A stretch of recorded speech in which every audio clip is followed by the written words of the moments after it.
What is going on, guys? Jack here, and welcome back to Monopoly. And I want to say it's not what it looks like. It's exactly what it looks like. Messi has signed everyone. A statement signing at 37 years old. I'm not sure how much he's got left in the tank, to be honest. But yes, we have signed potentially the best footballer ever. I don't want to start that debate here, but feel free to leave some comments for the YouTube algorithm telling me how I'm wrong or correct. But yes, having spent 6 months playing in Argentina, he decided, you know what, I fancy a trip back to Europe for one last hurrah in the Champions League. And of course, this is the season number 6 review here at Monopoly. We do these season updates every single season, and this is a save that I played live on stream for your viewing pleasure at twitch.tv/WorkTheSpace. So yes, this is the season number 6 review. Of course, last season, just as a refresher, we finished 3rd, our first season in Serie A, and despite having absolutely no money, we got a very good finish. We qualified for the Champions League, everyone.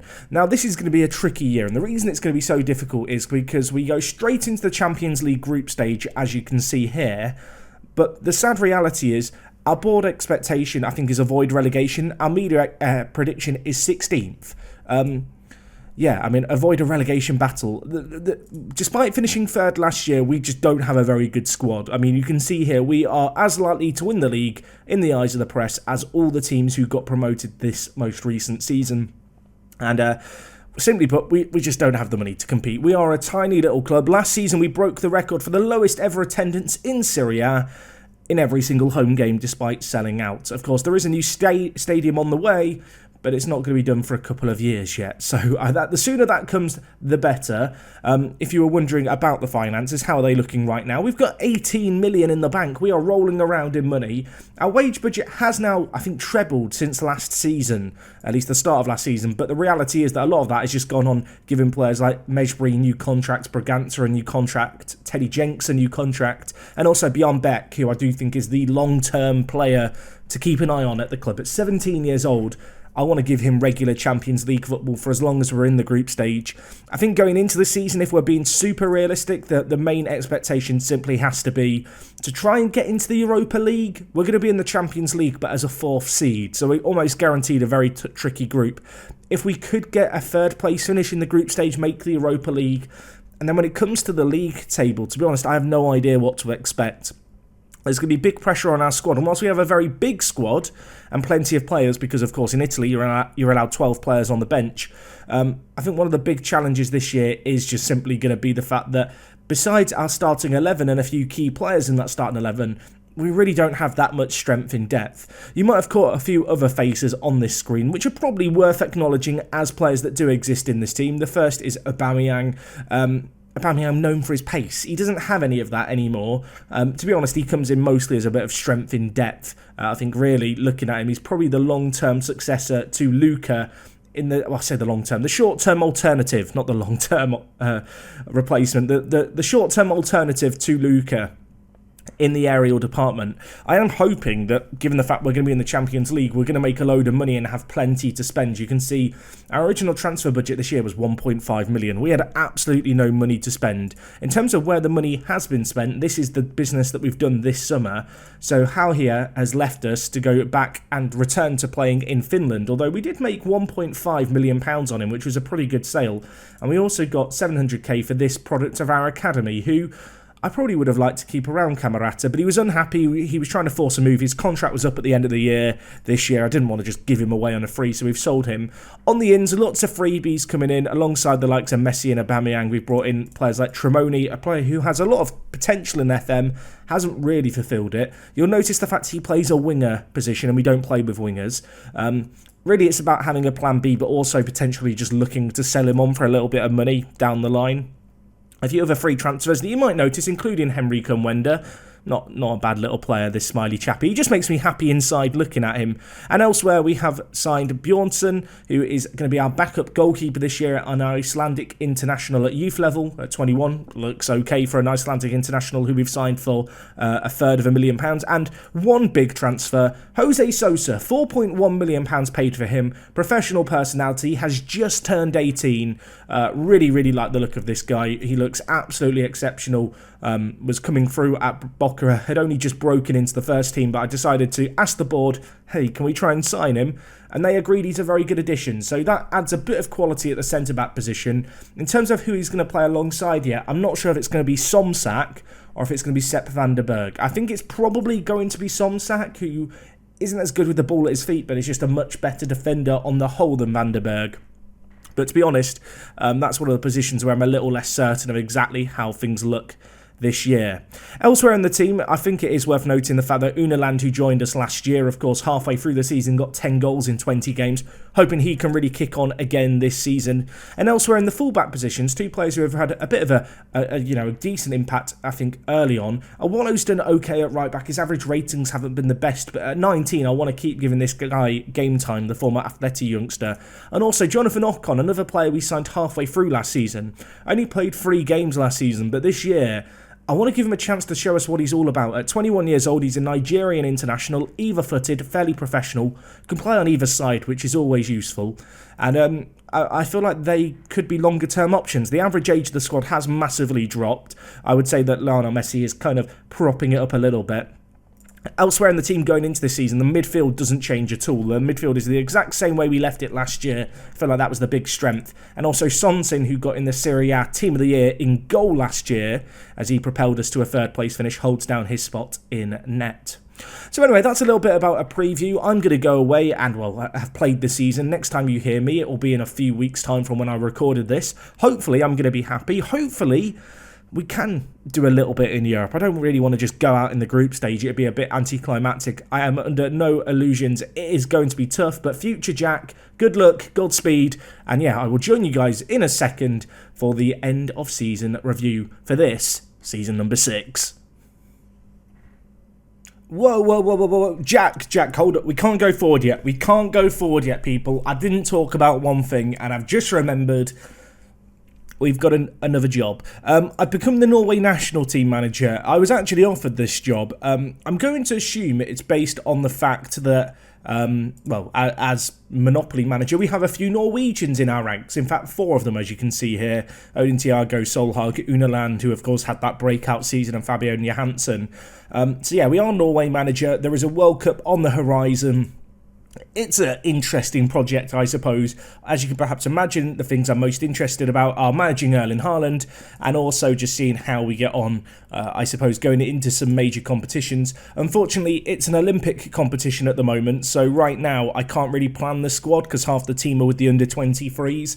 But that's something to keep an eye on this year. The World Cup is going to be coming up in a couple of years' time, so definitely worth keeping an eye open for that. And yeah, we'll keep tabs on it, I guess, in this wrap-up and talk about it a little bit later, how our first few games have been getting on, which are going to be in the European International League against France, Germany and Turkey. Not an easy group, but we'll see what we can do.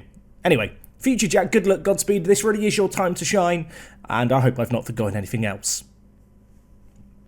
Who else have you got? Who else you bloody got? Show me what you got, what you really got. He's bad. Who else? Dick Recker. It's not Dick. It's not Dick Recker. It's Rick Decker. Oh, I've gone. Help me. Oh my god. Okay guys, so welcome back. This is the end of season number 6, and to be honest, what a season this has been. We kind of achieved everything I wanted to achieve, but more importantly than any kind of achievement on the pitch, I feel like we have now got the building blocks in place to be kind of sustained at the level we're at and really hopefully now build a challenge over the coming years towards consistent Champions League football, towards obviously ultimately a Serie A title. So here we are on the profile screen of Monopoly. You can see here in the league, we ended up finishing 7th. It wasn't the dramatic end to the season of last year, but in the end, ultimately, European football. And for the first time ever, I'm going to be playing in the European Conference, which, if you don't know, in real life, below the Champions League and Europa League, there is now the European Conference. It's kind of a third competition. I've never played in it before, so next season is certainly going to be a learning experience from that perspective. And to be fair, this whole season's been a learning experience. We really struggled this year juggling the Champions League and the league. We just didn't have a squad big enough to compete on 2 competitions doing our best, and I wanted to try and succeed at both, and in the end, maybe I should have just picked one to focus on, but I mean, hindsight's a wonderful thing. This is our Champions League group, and to be fair, we got drawn in a group with Liverpool and Bayern Munich. It's never an easy group. In Football Manager, I'd argue they're 2 of the teams you don't really want to face under any circumstances. But ultimately, we did get a win, and it was against the 4th team in the group, CSKA Moscow. We beat them at home, and then we got 2 draws away from home against Bayern and against CSKA, which saw us get 3rd. With 5 points, I mean, we didn't embarrass ourselves by any means, considering that Liverpool and Bayern had, a couple of players on more than our entire team combined. We did fine, and obviously with that we did get Europa League football, which was very, very nice. In the Europa League, our run was caught a little short. We beat Besiktas 7-3 on aggregate, 6-2 away win, one of the best games of the season, to be honest. You can see here, Uniland got a goal or 2, and Messi got a goal as well in the 90th minute. Unfortunately, kind of unsurprisingly, he is going to be retiring at the end of the year, and I don't want to say he didn't have the impact I thought he'd have, but ultimately, he wasn't a superstar. He was just too far over it. We played him mostly as a deep line forward. You can see he did play the odd game at centre mid. He didn't really shine, did Lionel Messi, which I think his age did come into it. You might have noticed a few other names there that you're not familiar with. We'll go through those soon, because we did have a pretty busy transfer window. In the Europa League, we did ultimately lose to Sevilla. I mean, they just win everything, don't they? They've won the Europa League in real life. We never stood a chance. It wasn't fair. At least we lost to the eventual winners in real life. If we just look at who won it in game, it was PSG after extra time. It was a very strong year in the Europa League, though. If you just look at the first knockout rounds, you've got Porto, Bayern, Monaco, PSG, Juve, Atleti as well. There were some very, very big teams who got knocked out and found themselves in the Europa League. I feel like we didn't really embarrass ourselves in the grand scheme of things, which was the main thing. The good news was, once we were out of Europe, we did actually make a kind of a mini recovery, particularly in February. After a bit of a winter break, we came back in, strung together some really good results, and ultimately, 7th place is good. I mean, the board expectation at the start of the year was avoid a relegation battle. They eventually upgraded that to a mid-table finish. And in the end, we surpassed both those aims, which is the main thing. So on the pitch, we've made good progress in terms of just performances, I think. We stuck with our traditional system, the 4-1. I don't know how I describe this. I'd probably describe this as a 4-1-2-1-2. But obviously, Mejbri, instead of playing as an attacking midfielder, is in just that slightly deeper role for us. But you can see here, looking at the actual team, not too many new names in the starting 11, bar one, which was Resende. One of the few players who joined us in January, signed as a £500,000 signing from Benfica. 8 goals in 14, 7.48 average rating, a really, really good addition to the team. And actually, we talked about that run of form in February. I think a lot of that was born out of a number of players who we signed in January hitting the ground running. With us being in the Champions League, with us playing, regular football, just continuing to make money through being in Serie A and not having a particularly big wage spend. You can see here our overall balance now sits at close to £44 million. And that really opened the door in January to spend some money. So when you look at the transfer window on the whole, you can see here we certainly have spent some money. Worth noting, it's the 4th of June and I am already starting to do some transfer business. A few players leaving here, were players who were in the first team, but we ultimately let go in January. Still looking at ways we can trim down the team. I guess notable sales, Solhag left us, unfortunately, to go and play back in Norway. Another player left us was Lorenzo Lucca, brought in on a free transfer, just didn't have an immediate impact. We've got £1.3 million for him. For a player we brought in for nothing to sell him on 6 months later for over £1 million for a club of our size is good business. It's definitely worth acknowledging the elephant in the room. I'm not Norway manager anymore. This is awkward, isn't it? France approached me. They approached me actually after, as Norway manager, we knocked them out of the European Division 1. You know how there's the friendly league stuff. They finished bottom. We were Norway manager and finished 3rd. The France job came up. They actually offered it to me and I took them up on it. So I'm a traitor to Norway. I don't think I'll ever be allowed back in the country. If we just look at my job history, I was Norway manager for 4 months. I apologise. I apologise, Norway. It's not what I wanted to do, but ultimately when France come a knocking with a World Cup in a year's time, you kind of just take up the France offer. I mean, I don't know. Erling Haaland's good. I think Kylian Mbappe's that little bit better. You can see in the Monopoly universe he's playing for Manchester United. Still early days in France though. The European, not the European, well, it is the European. The European qualifying section for the World Cup is underway. We should make it out of our group relatively convincingly. If we don't, it will have been an absolute blooming disaster. But there's not too much to report on the international front just yet. So going back to our transfer dealings, now that we've had that brief segue, we did spend some money, of course. I left you, and this was our spending before January. This is our spending that we did in January. So we spent some pretty big money on a few players. Aharoni joined us from Maccabi Haifa in Israel. He's gone on to make his international debut for the Israeli national team. You can see for him, 6 goals in 15. Not quite the immediate impact, perhaps, of Resende, but he's been a really good impact sub this year. Plenty of games where we've brought him on, and he really has changed matches for us. Some incredible acceleration, some incredible pace. Really good at just running at opposition defences, which is a core part of how we play. Both him and Unaland, players with far too good a dribbling, really, compared to the rest of their attributes. But they kind of make it work, and actually as a starting pairing, I do wonder if longer term they are the two strikers that will end up playing alongside each other over Resende, given the fact they are just a couple of years younger. A few other players that we signed, a few cheap players, just adding a bit of squad in depth. Asono, for example, one of them at 19 years old. You know, I want to continue to bring in these players for nothing if I can, or very, very low values, with a view to try and move them on for some money. That was certainly the case with a few of these. Resende joined us, Mikarab joined us and is now our young hot prospect for the future, signed for absolutely peanuts. £14,000 for him. He was playing in the 3rd tier of Germany. Looks like he could be a very good long-term forward. He's already capped for the under-19 German national team. Nelson Fernandez joined us for a little bit of money. He's an 18-year-old goalkeeper with potential. Again, looking for that value in the market, trying to take that towel or town approach, sign players for cheap, try and sell them on for profits if we can. And we broke the club record transfer to sign Madja. And I don't know if I should have done it or not. It got to deadline day, or very close to deadline day, and I was sat with £10 million in transfer budget, and I kind of just wanted to spend it on someone. And we came across this guy, capped for the Brazil under-20s team. He is part German, so he doesn't use a non-EU player spot. He looks like he's got the makings of a mighty fine kind of centre-back. He's got no glaring weakness in his game. He's only just turned 19, ambitious personality, either-footed, super versatile player who I wouldn't hesitate to play on either side of a defence with his either-footedness. And whilst, you know, he's had a decent little start to his time at the club, you know, in 9 appearances, 1 goal. For the price that we paid, I am really going to know if he was worth the money in 3 or 4 years' time. If he's a regular starter, if he's one of the world's best centre-backs, it's been worth it. If he isn't, we look back on it with a little bit of regret.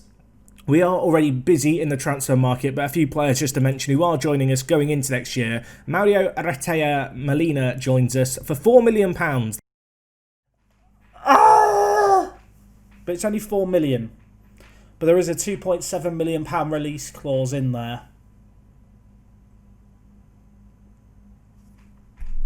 His class, why not? Because of this injury history and the fact that he has a release clause in his contract of £27 million. But it's a £4.4 million deal. £4 million. This is a gamble. He's injury prone and he's currently out with a hip injury for up to 5 months. I feel like when you look at a player this good, for £4 million, you kind of just have to do it and hope it works out. He is coming in with a release clause of £27 million, which I'm not the biggest fan of, but nevertheless, he looks like he could be a world-class centre-back if he can avoid injury. That is a bit of a big if, but ultimately at £4 million, I feel like it's a deal where we're guaranteed to make a bit of money. I'd call him the Argentine Jonathan Woodgate, I suppose. And one other player that I will just mention real quick is Akdemir. He is 16 years old. He's going to join us next summer, so a bit of a waiting game for this guy. But at 16 years old, he looks like he could be an absolutely world-class centre-back. He looks so, so good. Very keen to get him in the team. Very keen to have him joining us soon. And this kind of, I guess, represents the pivot point where we are now starting to try and sign players for the future. I mean, you can see here we're already very busy underway with future dealings. A few players joining us on frees. I think the most notable of these that's worth just mentioning is Florent de Silva joining us from PSG on a free transfer. I don't know how much he's going to play for us, to be honest, but he's the kind of player who we sign not dissimilarly to Tremoni, who we're probably going to look to try and sell on for some money. On the outs front, you'll see a lot of players on their way out of the doors. Simply put, over the last few years, the team has bloated in size massively. We've been signing a load of new players as we progressively rise up through the leagues and look to improve and look to, make ourselves a staple of European football. Sadly, that's come at the cost of me not really getting rid of players that I should be getting rid of because there aren't that many teams interested in them. So, yeah, we are in the midst of a big clean out. I mean, when you look at the under-20s right now, there are 32 players in it. There are players here who have been here since the very beginning who probably shouldn't be here anymore. I'm kind of looking at the likes of the Merc, who I think is still kicking around somewhere here. And also, a few other players. If we just sort by age, you can see Pecorini, for example, still here. Good player, loyal servant to the club, but you've not played in 2 years, mate, and you're not going to be playing anymore for us. I just need to get rid of these kind of players whilst we can. But yeah, that's a little bit about what's been going on here in this season. I feel like next year is going to be the big test. Going into the European Conference, I'm hoping that we're going to be able to be fiercely competitive in that one. It's going to be interesting to see how we transition as a club. You can see the board expectations again for next year, pretty low. Avoid relegation in Serie A. I will really hope that we can do that. And also reach the Euro Cup 2 second knockout round. As I already mentioned, I've never played in this competition before. The format, I believe, is not too unfamiliar, but at the same time, whenever you compete in a new, continental competition, there's always that little bit of a learning curve. Let's hope it's as familiar as I'm hoping it's going to be, and as familiar as it looks on first glance, because I don't want to be learning too much on the job. In terms of big performers for this season, Danny Brunson again put in a huge season, playing that deep line playmaker role for us. Signed on a free transfer from Sporting. He is looking like just the best bit of business that we've done, to be honest. Him, and I'd say also Hannibal Mejbri, who got 11 goals and 12 assists this year. Absolutely huge deals there. Worth noting that Mejbri has signed a new contract at the club, which removes his release clause. So the player that a lot of our team is built around is here for the long haul. He's got 4 years left on his current contract. We will hopefully look to extend that. At 22 years old, though, he just looks so good, doesn't he? He looks like the player who we can really plan around and build around in a not too dissimilar way. I'm hoping to the likes of Bjorn Beck, who has shown some good signs of improvement this year. Perhaps not improved quite as much as I would hope, but remain cautiously optimistic he can do his thing. Unaland this year got 17 goals, which was the most in the team. Mejbri with 11, Aharoni with 9. But yeah, Unaland, again, if you thought it was a fluke last year, the fact that he got 10 goals in 20, I think 14 goals this year and a much better average rating shows it wasn't a fluke. And looking at it, most importantly, his finishing's gone up to 10. No longer has he got 9 finishing as a striker. And to be fair, I feel like since it went up to 10, he's actually scored fewer. So maybe 9 was the magic number, but hopefully not. Hopefully he's going to maintain good performances. Just looking across the team, if we look at assists, Owano had a very good year, a bit of a breakout year perhaps, of course. Didn't really hit the ground running season number 1. This year, 12 assists in 32 games from right back is absolutely massive. 3 player of the matches as well, which you love to see. Teddy Jenks avoided injury. Despite his injury proneness, he's continued to put in good performance after good performance. 7 goals for him in the league. Not a bad return at all by any means for a centre mid. But no, just in general, I'm feeling pretty optimistic about things. I definitely want to have a clean out. I feel like there's a few players on the lower end of things who have been problems. It's worth noting we did run into issues with homegrown players this year, just not having enough of them. You can see a few players have had their homegrown status updated. A few more have got homegrown at club on the way. So I'm hoping that going into next season, that's going to be significantly less of a problem. Somsak this year played pretty frequently as a centre-back and has continued to improve as a homegrown player. And the other homegrown player, interestingly enough, is the Mole, who has been a bit of a utility man for us, a bit of a Swiss Army knife of a player in the team. You might think, why is he called the Mole Jack? He's got 5 vision. He can't see anything. He's basically a mole. And he's also super inconsistent and injury prone. I don't know if moles are injury prone, but that it's unrelated to the nickname, everyone. He's just inconsistent and injury prone. I don't love it. Jose Sosa did emerge as our key player as well, of course. A big transfer that we asked the board to do. They did it. 5 goals for him in 33 games. Not a bad first season. Didn't set the world alight, but did a very solid job, nevertheless, at centre-back. So yeah, anyway, that is the end of Season 6 review here at Monopoly. Worth noting, at the time this video goes live, we will be live on Twitch TV later on today, very shortly. Be sure to check it out, twitch.tv/WorkTheSpace. It would be lovely to have you guys there. If there's anything I don't cover in these videos that you would like to see, please do let me know it in the comments. I feel like I benefit, obviously, from the fact I'm playing through this save game all the time, and sometimes I take for granted what I know happened and what maybe isn't covered in these videos that you would like to know. So if there is anything that you feel like that should be in here, let me know it down in the comments. That would be super duper appreciated. Anyway, guys, I hope you enjoyed this video. Drop a like on it if you did enjoy. I'll see you on Twitch. I'll see you for the Season 7 review. Let's see how we get on. I want to be getting into European football consistently this year. Whether or not we can do that, I suppose there's only one way to find out, and that's to get on with playing. So I'll see you on Twitch. It is me, Jack. Thank you for watching, and I will talk to you guys in a bit. I'm out.